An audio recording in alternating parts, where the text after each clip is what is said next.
We're going to talk tonight about cross-addiction, and you're going to see a video by Thomas Hollywood Henderson, and some of you are old enough to remember him when he played for the Dallas Cowboys. And Thomas came out here about 15 years ago. We started a thing called the Over-the-Hill Pigskin Shootout football game for folks like me that were at that time 30 and over. And he came out and participated with us and shared his recovery with our patients and things like that. Since that time, he went on to win the Texas State Lottery, so good things happen to people in recovery. But what I want you to do is to listen for the concept of cross-addiction. And some of you are familiar with cross-addiction, but I want you to listen for why we don't want you to, if your drug of choice is alcohol, to start smoking marijuana during the program.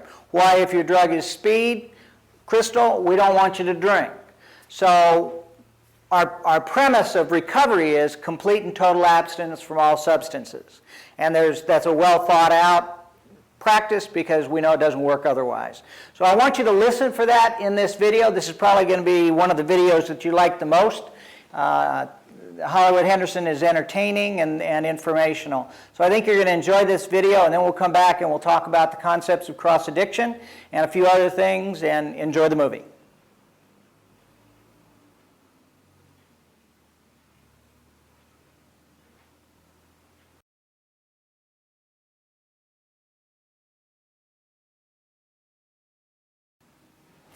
Good video, huh? What we want to do now is I want you to think back to that video and think about how did cross-addiction play into it? Where did you see that? If you remember, he went into treatment. And while he was in treatment, he decided that he could smoke a little bit of marijuana. Cocaine was his problem, and marijuana wasn't. So he was able to call his friend, and he and his buddy took off down the road smoking a joint, saying, I think this rehab's going to work really fine, if you remember. That's cross-addiction. And ultimately, there are three negative things that can happen when we go back, when we begin to use some other substance. And so let's look at the negative consequences of cross-addiction. What can occur? What can happen?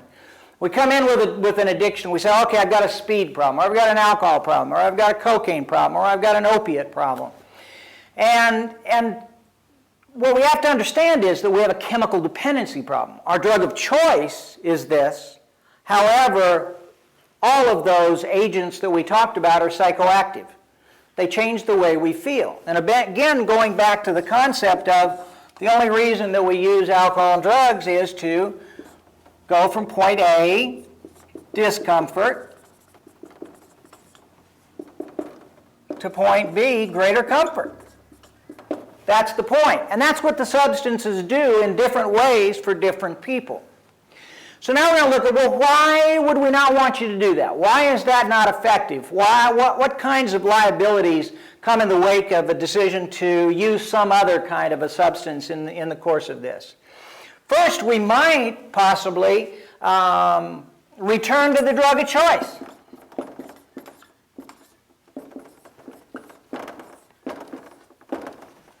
So the next thing you know, you're drinking, you had a couple of shots of tequila, and somebody rolls by with some really good cocaine or some speed. And you say, you know, your judgment's skewed a little bit by the alcohol. You haven't really had a problem with the alcohol, but at least it doesn't cause problems in your life directly. But you've got your judgment skewed just enough that, oh, I'm doing so well with the drinking. You know what? It would be okay to do a little bit of speed. And so there's a tendency to ultimately re-establish that addictive process of looking outside yourself to fix the way you feel. And ultimately, the goal again always is for the substance to change the way we feel. So we've just found another vehicle to do that, and that's not inclusive of recovery. So one possibility is we return to our drug of choice, and then we begin to have, again, the same kinds of problems. Next thing you know, you're doing whatever that drug was. You know, obviously, we don't have people that come in that have alcohol problems and say, oh, well, you haven't had a problem with heroin, have you? Well, then you could probably do heroin. The same theory holds conversely for marijuana, methamphetamine, cocaine, prescription drugs, whatever else. So we don't want you to go back ultimately to your drug of choice. The second negative possibility is that you begin to have a problem with that drug.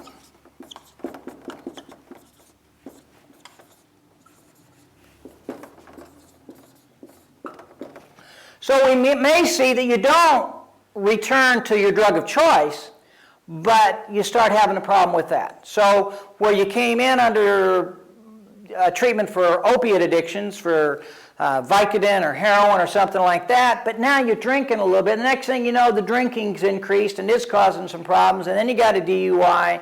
Now you're having problems with your family.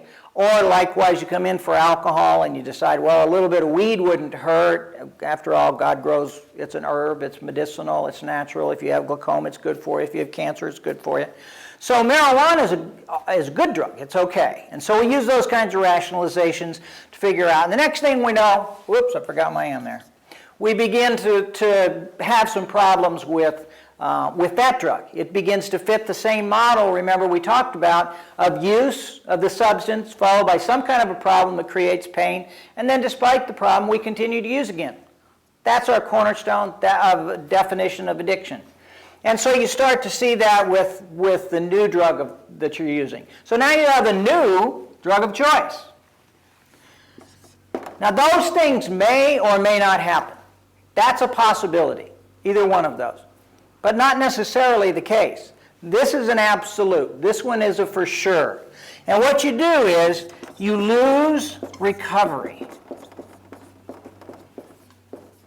And it's important to establish that when you come into treatment, our goal for you is not just abstinence. What we tell you is 5% of this recovery process is about discontinuing the chemical. 95% of it is about learn how to feel comfortable. Again, back to this concept of enhancing the quality of your life from the inside versus the outside. So you use your own resources internally on that emotional level to begin to enhance the quality of how you feel and how your day-to-day life goes. And so you lose that. Now that recovery consists of going to meetings and getting involved with other people in recovery and those kinds of things. As soon as you begin to look towards an outside agent to change how you feel, to get from here to here, then you've lost this.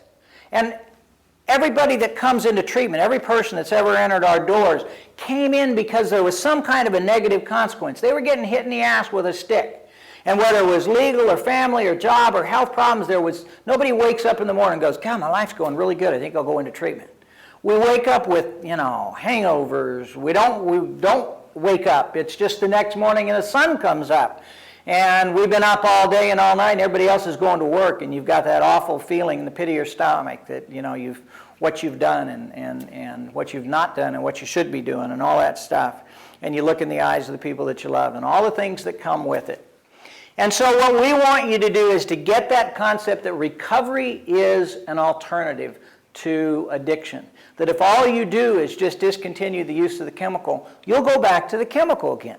So then let's now describe a little bit of what we're talking about in terms of, well, what is that place that feels so good?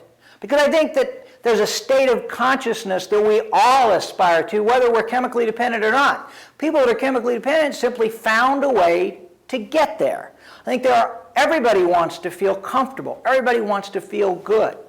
I remember back when I was in college and afterwards, back in the old hippie era, there was a book called Remember, Be Here Now, and it described in exquisite detail what it was like to live in the moment, live in the here and now. It was written by a guy named Richard Alpert, who was buddies, psychologists, PhDs at Harvard Medical School.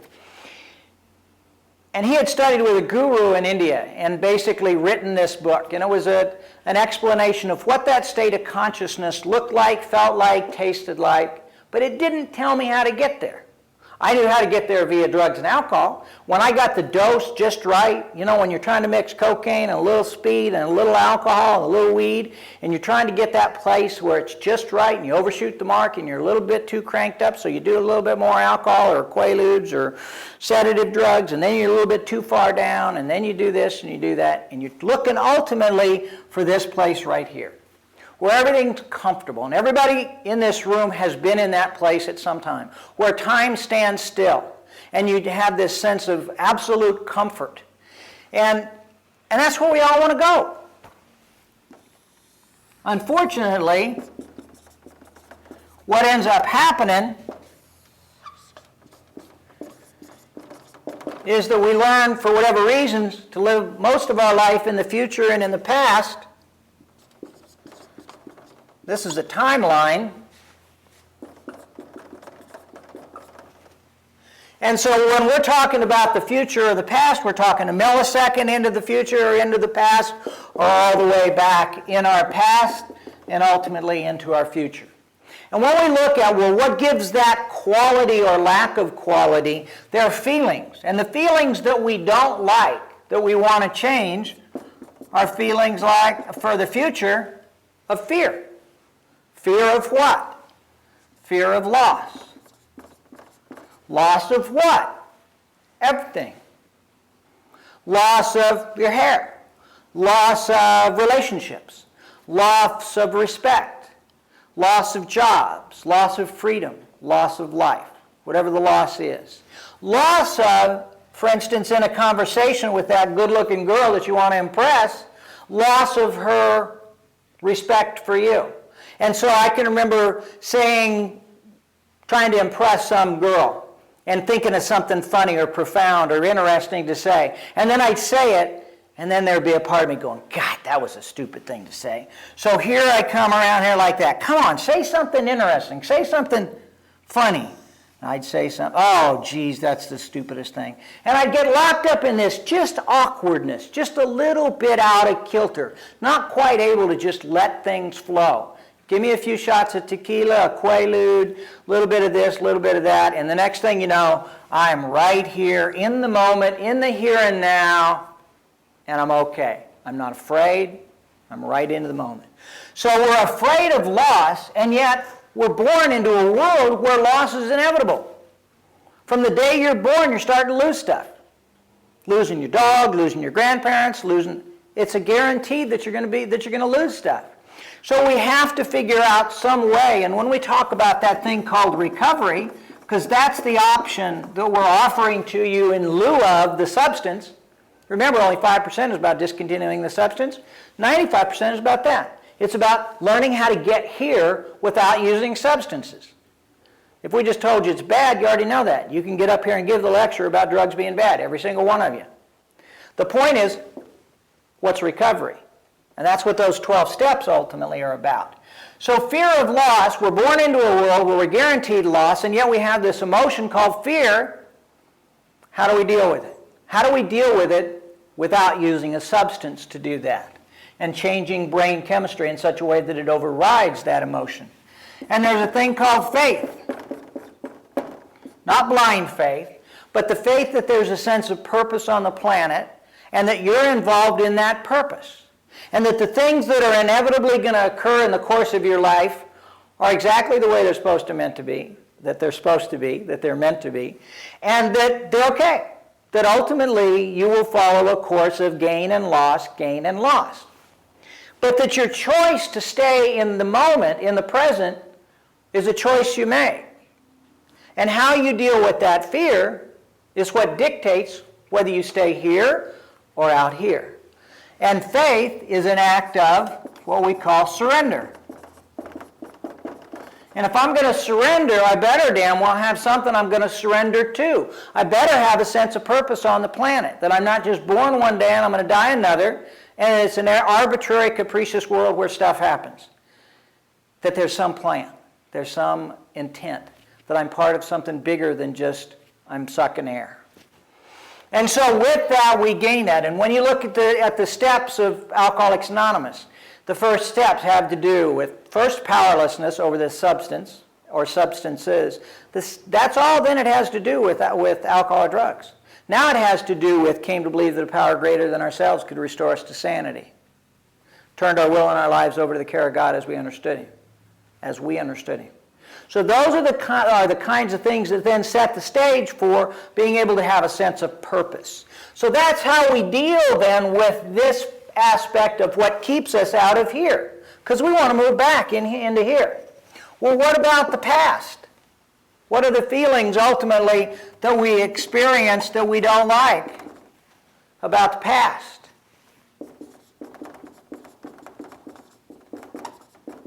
Resentments. Resentments are old anger, shame, guilt. That's resentment of yourself. So when you think about that thing you did that time that you were under the influence or not under the influence, and your stomach knots up, and you get that yucky feeling, and you try to get rid of it. And of course, substances will get rid of it immediately. Or you think about that person that hurt you that time in some way deeply. That girlfriend that didn't like you, they liked somebody else. Whatever it may be. Ultimately, we have to get rid of that. Well, how do you get rid of that? What's the action? If faith is the action and surrender is the all-encompassing entity of letting go, then the action for letting go of the past is what Debbie's going to give a whole lecture on, which is forgiveness. Because the only way you can let go of this past is to somehow forgive. Forgive whoever it is that you have the resentment against, and ultimately forgive yourself for not being perfect, for just being a human being, for having faults, for making mistakes, but not being a mistake. And that's the difference between guilt and shame. Guilt is I made a mistake. Shame is I am a mistake. And unfortunately, what happens very often in our upbringing is that we hear enough that we make mistakes that we begin to feel like a mistake. You know, I can remember my dad saying, "Rocky, don't spill the milk. Be careful, don't spill the milk." I'm 4 or 5 years old, and I reach over and I spill the milk. "Jesus, Rocky!" Oops. "I told you not to spill the milk."